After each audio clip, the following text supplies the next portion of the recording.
Welcome to the John and Heidi Show podcast, brought to you by DirecTV, 1-800-259-7646. Also brought to you by RVWheelator.com. If you're buying an RV or selling an RV, check out RVWheelator.com and the Dollar Shave Club. Here's John and Heidi. Thank you so much for listening on a Wednesday. Hey, baby, how you doing over there? Hello. I'm super. How are you? Good. My beautiful wife, Heidi, joining me on the radio.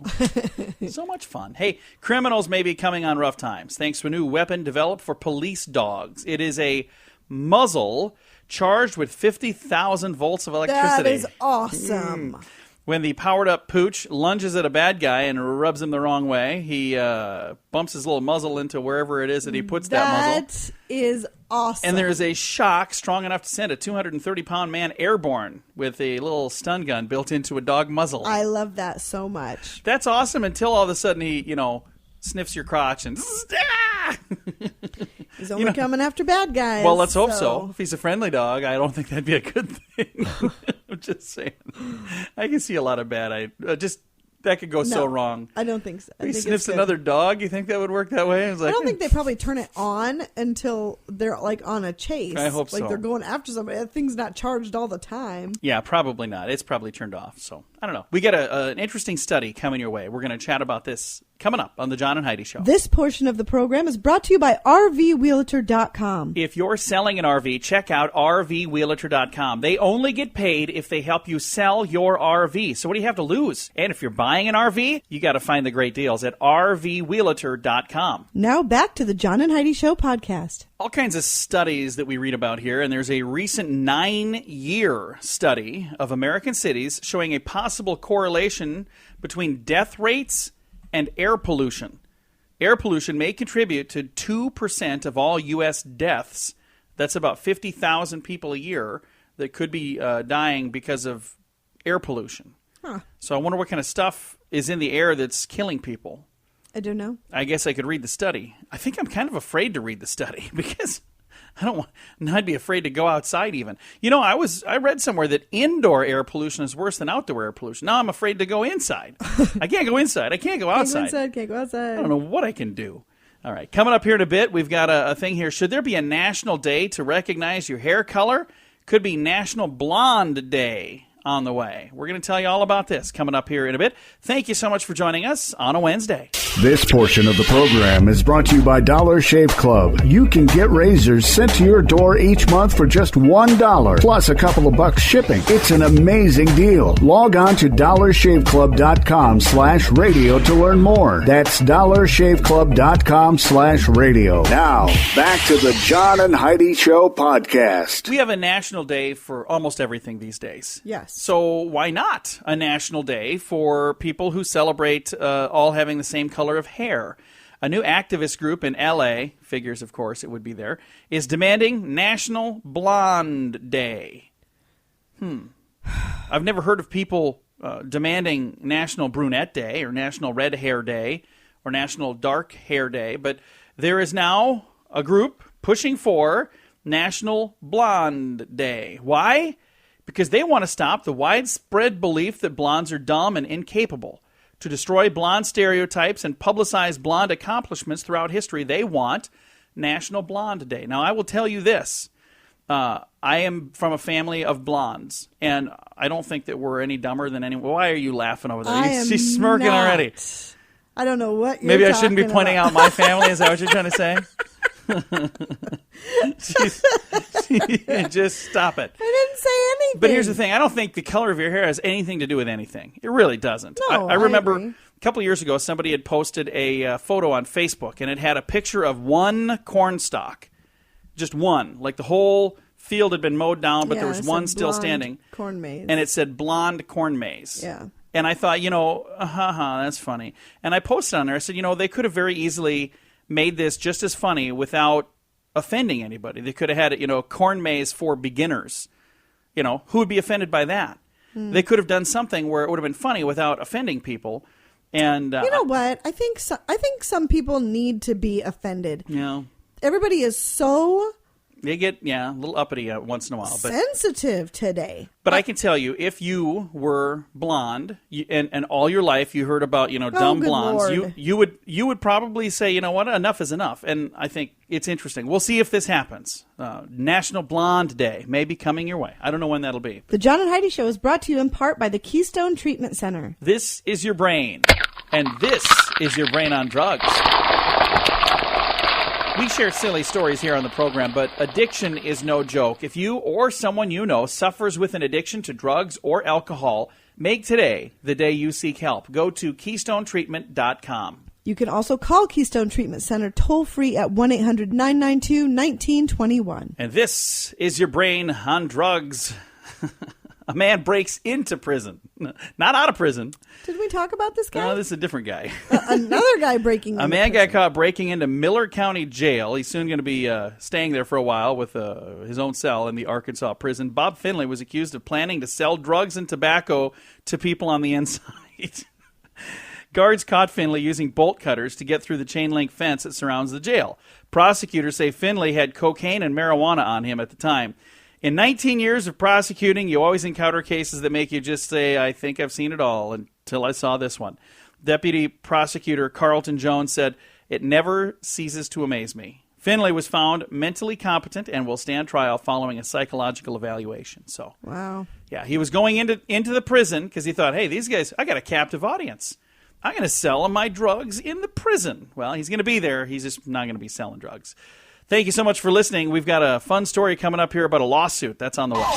This portion of the program is brought to you by RVWheelator.com. If you're selling an RV, check out RVWheelator.com. They only get paid if they help you sell your RV. If you're buying an RV, you can find great deals at RVWheelator.com. Now, back to the John and Heidi Show podcast. Your moment of duh here. 18-year-old Joshua Vanoy filed a lawsuit against the Big Beaver Falls School District near Pittsburgh. That's a fun name of a school.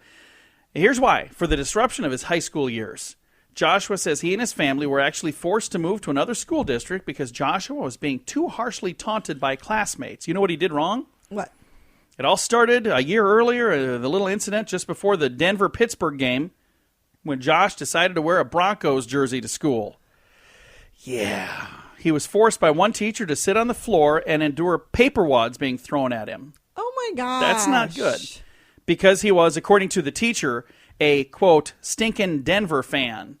So he went to school and was being taunted, even by the teachers, for wearing a Denver Broncos jersey when they were going to play the Pittsburgh team, and he was in Pittsburgh. So he had to change schools. He's suing. So I think the moment of duh award, and this thing goes to the teacher. Why would you do What that? a horrible person. Yeah, you would not do that. It's a bad idea. Coming up, we have the scoop of the day, and that is on the way. The John and Heidi Show is brought to you in part by Rough Tough Kennels. If you have a puppy or a big dog, Rough Tough Kennels has something that's just right for you. They have kennels that are strong enough that I can stand on top of them, but they're cozy enough for your furry little best friend. Learn more and see the different sizes available at roughtoughkennels.com. That's RUFF. toughkennels.com. And now the scoop of the day. The government has approved the use of a 200-pound drone for farmers so they can use it to spray pesticides and fertilizers. That's kind of an interesting idea. Because now they have to leave space for the vehicles to drive through. There's always areas for the tires. So this thing here would hover over the field, and they wouldn't have to do that. That would be very interesting.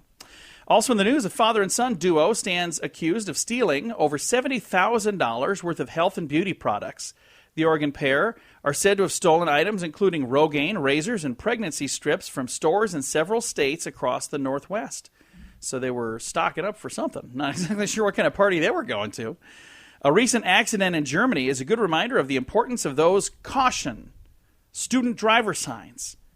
According to the ABC News, police in Western Germany say a novice driver escaped unharmed, but her car was crushed when she inadvertently turned into the path of a convoy of British tanks. Ooh. Yeah, that's not a good thing to do. The 18-year-old had apparently not seen the convoy when she made a left turn right in front of it. The lead tank was unable to stop in time, and the 62-ton main battle tank plunged over the front of her Toyota hatchback and crushed it. So she didn't get hurt. Well, that's good. That's good. That would have been a bad day. Walmart has made it a top priority to motivate its 1.3 million U.S. store workers. On Wednesday, they told employees they're going to end the constant loop of Celine Dion and Justin Bieber music blasted into the store. Apparently, they've had a lot of people saying, can we please play something different? So they're finally going to change that up. Medical researchers from New York and New Jersey universities, including Rutgers, did MRI scans on people who were freshly in love, and they found that there's an effect on the brain. New love could easily be mistaken for mental illness if they were just looking at that. They say when you're in love, it's like being crazy. It's a neural profile. They say romantic love resembles such things as cocaine cravings.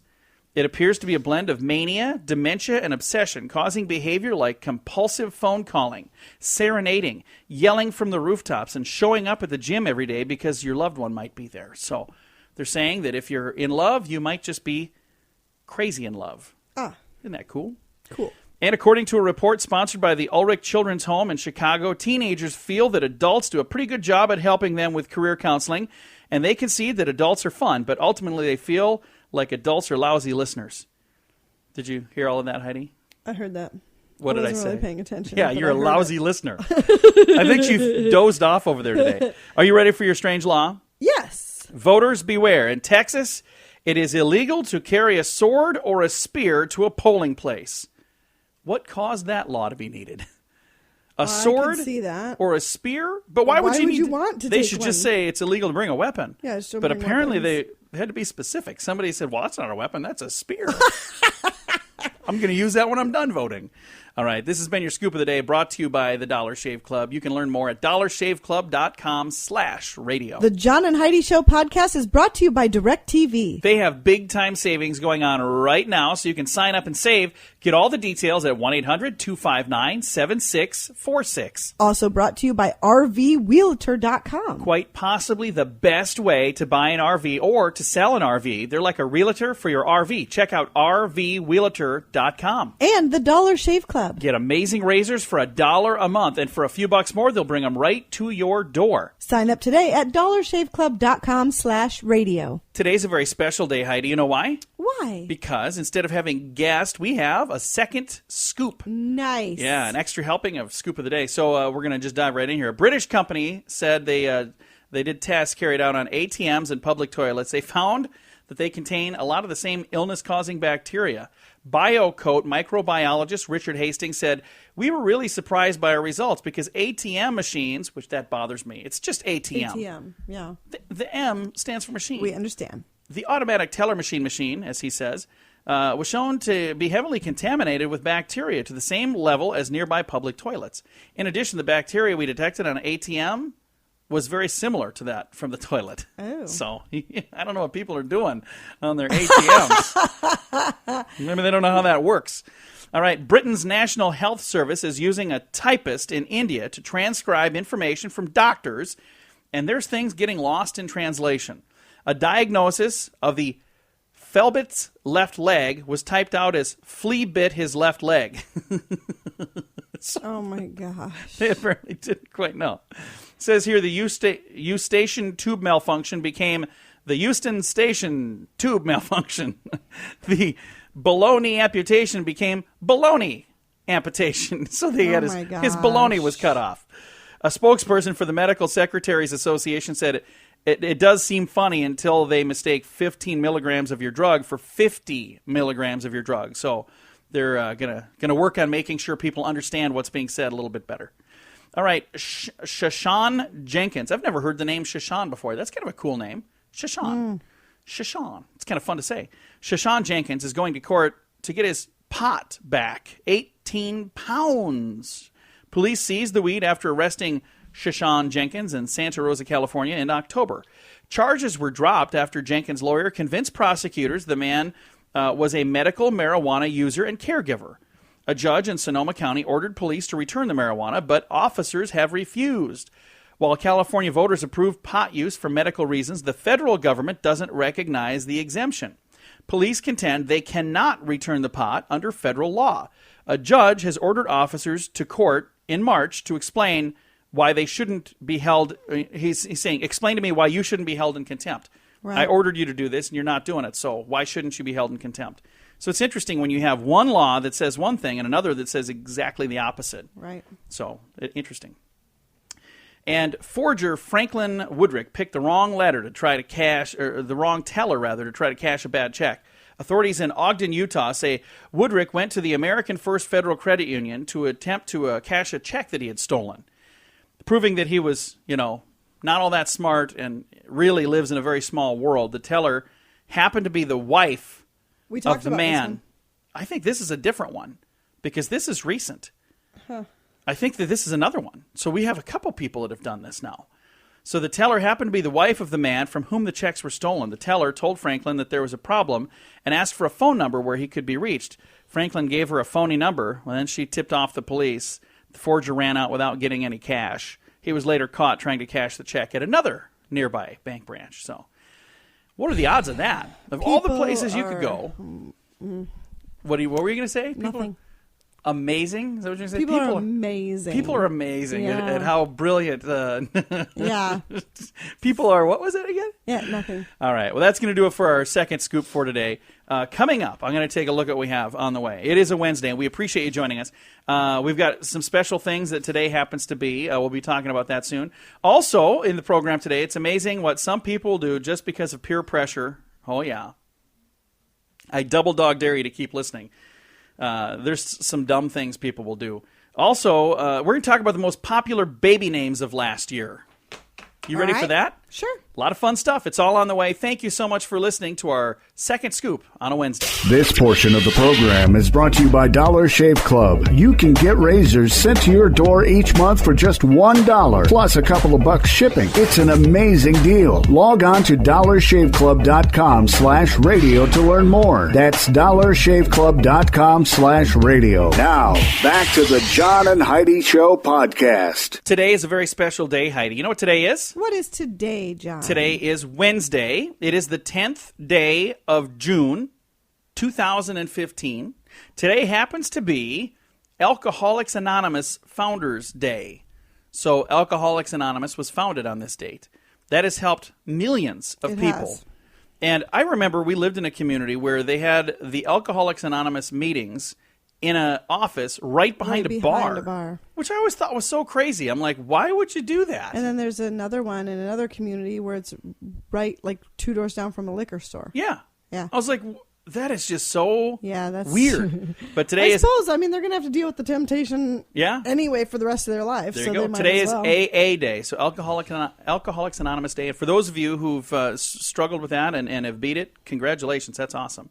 It's also Ballpoint Pen Day and Iced Tea Day. So got a couple things. When they say iced tea, I think they mean the drink, not the wrapper. But I'm not exactly sure. All right. Thanks for listening on a Wednesday. This portion of the program is brought to you by RVWheelator.com. If you're selling an RV, check out RVWheelator.com. They only get paid if they help you sell your RV. If you're buying an RV, you can find great deals at RVWheelator.com. Now, back to the John and Heidi Show podcast. Heidi, I double dog dare you to do something crazy. It's amazing what people will do because of peer pressure, like walking over hot coals. Would you do that? I would never do that. Well, a group of Germans were at a retreat, and they tried to find themselves. But in the process, none of them did anything that anybody would really want to do. Instead, they did things that everybody else was doing. Whether you wanted to do it or not, they all did it. So what did they do? One of the things they did was walk on hot coals. This is not one of those Hindu mind trick things. This is just a bunch of people engaging in character-building exercises, despite each person in front of them falling over in agony, screaming in pain. When they reached the end, it says, nevertheless, every one of them followed, one by one, over a bed of red-hot coals. They were like sheep. One after another, they walked over the coals that were blazing hot. They kept collapsing and falling on the other side, but they just kept walking anyway, because nobody wanted to be the first one to stop. I would lose my job in a second. I'd be like, you know what? Somebody around here needs to wise up. Some common sense. I believe I'm going to show some leadership skills by saying we should quit doing this. So this was at a retreat where they're trying to find themselves, and they're walking into hot coals. Now, for those of you who've ever seen that done, where they walk across broken glass or they walk across hot coals, these are trained professionals that do this. They know what they're doing. I watched a guy that did the walking on broken glass thing, and he showed how he did it. When he laid out the broken glass, it was laid out in a very special way, so there weren't jagged edges sticking up. Yeah, He had it I where still wouldn't he do was it. walking on like the flat parts of the glass. Yeah, it was I still wouldn't broken do it. glass, and it's still not a good idea. No. But if you're a trained professional, it's completely different than just a bunch of people going, If you're a trained professional to wanna walk find on myself. glass, that is the biggest contradiction in terms I've ever heard. I'm a professional. You're walking on broken glass. I've chosen a very bad path in life.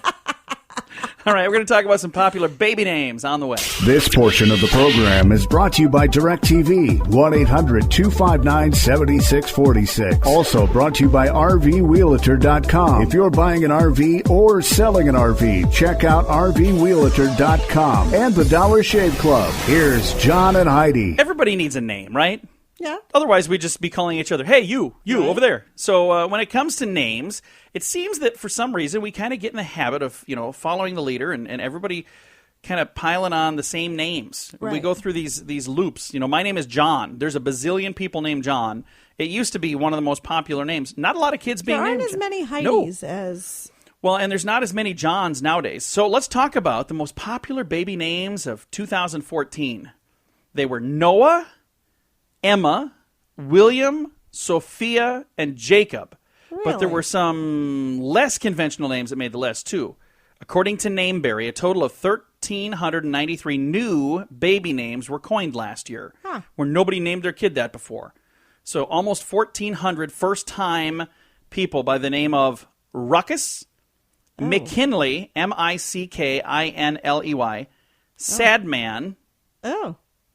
probably will be a sad man, Prince Charles, all one word, Paisley, Payzley, Now that's kind of cute. and Legendary. So there's a kid out there born last year, first time ever, named Legendary. So there's some new names and some common names, and whatever your name is, stick around. We're going to talk about this. Can dogs vote?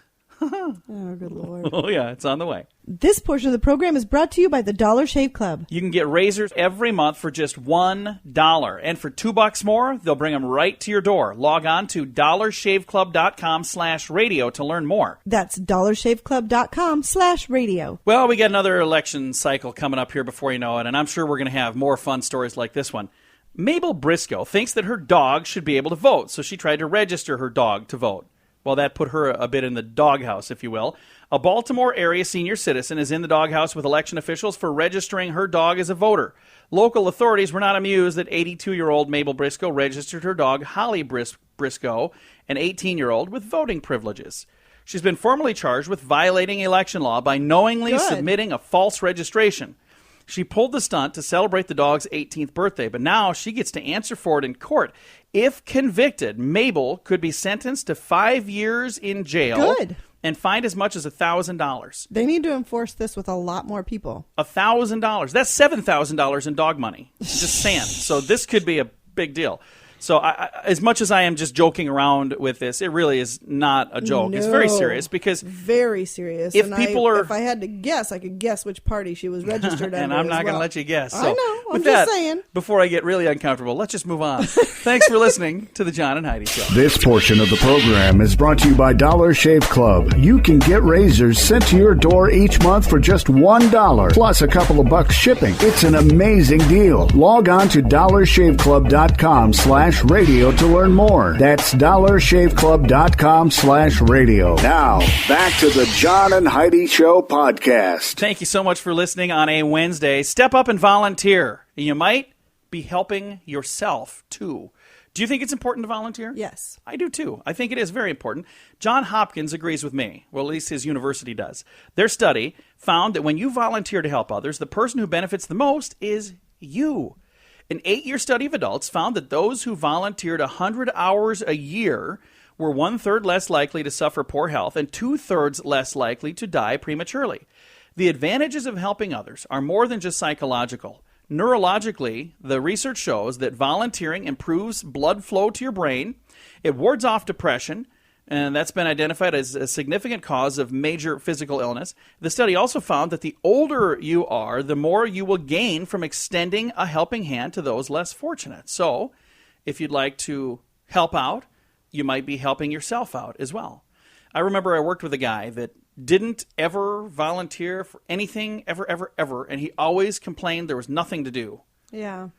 Oh, nothing to do in this town. And I remember one Monday, after volunteering for a bunch of things, that weekend was like the busiest weekend of the year in that particular community. I remember coming into the office and hey, how was your weekend? And he's like, oh, nothing to do in this town. And I laid one on him. I didn't punch him. I wanted to. Kiss him? No, I didn't kiss him. No, I had a good little conversation with him. I said, what are you doing to fix that? I said, it's easy for you to sit here and complain, but what are you doing to fix that? I can tell you what I'm doing. And I went through my list of all the things I was doing that weekend. I was like, I wasn't bored at all. You're sitting here complaining there's nothing to do. Maybe you should climb off the sofa, quit playing Xbox, and go do something. And he didn't treat me the same after that. As a matter of fact, he avoided me when we walked in the office. It may have had something to do with that conversation. But, it's easy to complain. Instead of complaining, get out and do something. And then, like this story says, it's actually going to help you as well. Coming up, we're going to talk about playing in the dirt and how that got somebody in all kinds of deep water. That's all on the way. The John and Heidi Show is brought to you in part by Rough Tough Kennels. If you have a puppy or a big dog, Rough Tough Kennels has something that's just right for you. They have kennels that are strong enough that I can stand on top of them, but they're cozy enough for your furry little best friend. Learn more and see the different sizes available at roughtoughkennels.com. That's RUFF, toughkennels.com. When you were a kid, did you ever play in the dirt? Yeah. When I was a kid, I did all the time. Like a ton. I played in the sandbox. I played in the dirt. Did you ever mess around like pulling out weeds and playing with grass and stuff like that? So that's kind of what happened with a young girl at a school. But some insanity from the zero intelligence policies of our government indoctrination centers. Good Lord. Matthews Elementary in Sikeston, there you go, probably Sikeston, Missouri. A first-grade girl found herself in big trouble after playing with a plastic bag that was blowing around on the playground. She picked it up. The 6-year-old, Michaela, used the bag to pick up some of nature's goodies. There was grass and dirt and some leaves, and she was giving it to her playmate as a present. Unfortunately, her highly oversensitive paranoid teacher thought that it was marijuana from a 6-year-old once again. Oh. Turned it into the principal. Get this. The higher-ups realized it was just dirt, and they gave her 2 days of detention for making a look-alike drug. That's what they were saying. She was pretending that it was drugs. No, she wasn't. Oh. It's going to go on her permanent school record. Of course, her mother is outraged, and she says the school will not revise their decision. They're not going to change it. Oh, my gosh. So that happened with a 6-year-old who was playing with a bag that was blown by. That's really sad, I think. So let kids have an imagination. She wasn't. Now, if she was pretending, if she was saying, hey, do you want to buy this drugs from me? Right. That's a different story. But she was like, hey, look at this. Look what I found on the, and she was giving her grass clippings. So it's a whole different story if she was pretending it was drugs, but it doesn't sound, nothing in the story said that. So, I don't know, kind of crazy. It's almost time to say goodbye, Heidi. So before we go, do you have anything to add? No. Did you finally wake up? I have something for the bonus break, but I can't do this one on the radio. Well, so. I'm glad that you finally woke up. You have not said hardly anything today. I know. I'm sorry. I am not sure sleepy. what's going on It's over there. too hot in here. All right. Well, we'll crank on the air conditioning if I have to. Time to say goodbye, Heidi. Goodbye, Heidi. Goodbye, everybody. Have a great day. We'll talk to you again tomorrow morning, and I'm going to make sure she talks. I will put extra caffeine in her coffee tomorrow.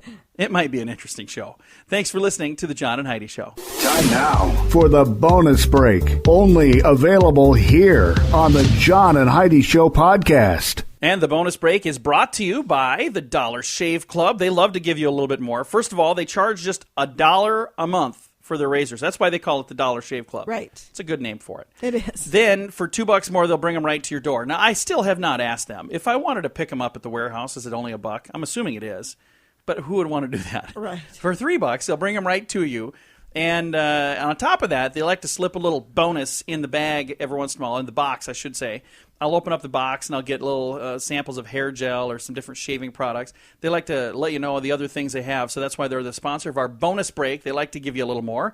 You can learn more at dollarshaveclub.com/radio. Now, our bonus break. Do you want to start? You said you have something over there? I do, but I think I'll save it for the Okay, end. so I'm going to give you the first one here. Google Maps. They'll take you anywhere, right? Yeah. Frustrated travelers sometimes find themselves without Wi-Fi or data coverage, making it impossible to access the route, or the route, depending on where you live. Luckily, Google is trying to find a way to change that. According to the Huffington Post, the company announced recently that they are going to be making Google Maps search and navigation features available offline. According to Google, a spokesperson says the feature would be available to map users later this year. They've had this for years. It's called a paper map. Yeah, just bring a map. I think the way it works is you would download the route to your thing, and then it would just remember. I'm not sure. I have no idea. I don't work at Google, so I don't know. Interesting. You have something now? I do. All right. Got a joke.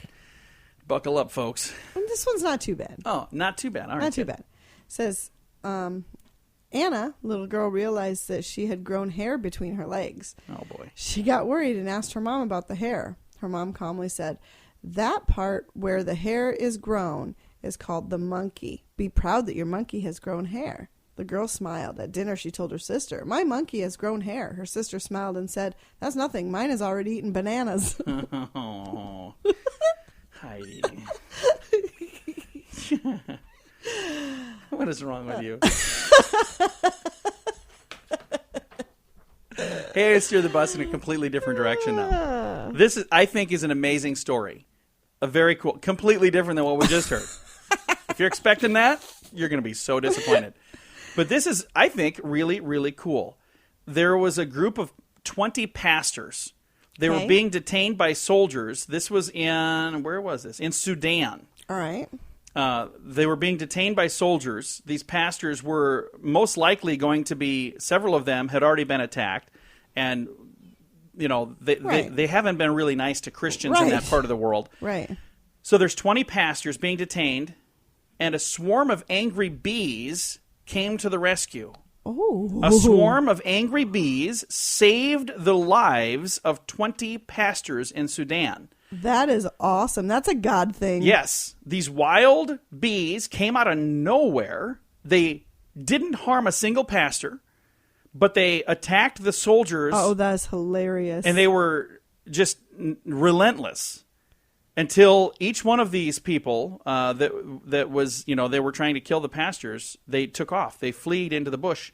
The soldiers fled. The pastors were able to escape.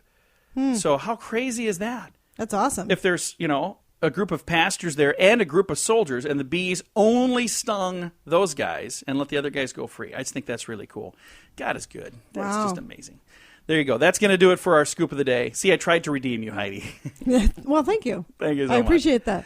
And your scoop of the day brought to you by our good friends at the Dollar Shave Club. If you're looking for a better way to shave, get a hold of the folks there. Shave some money with the Dollar Shave Club. Go to dollarshaveclub.com/radio.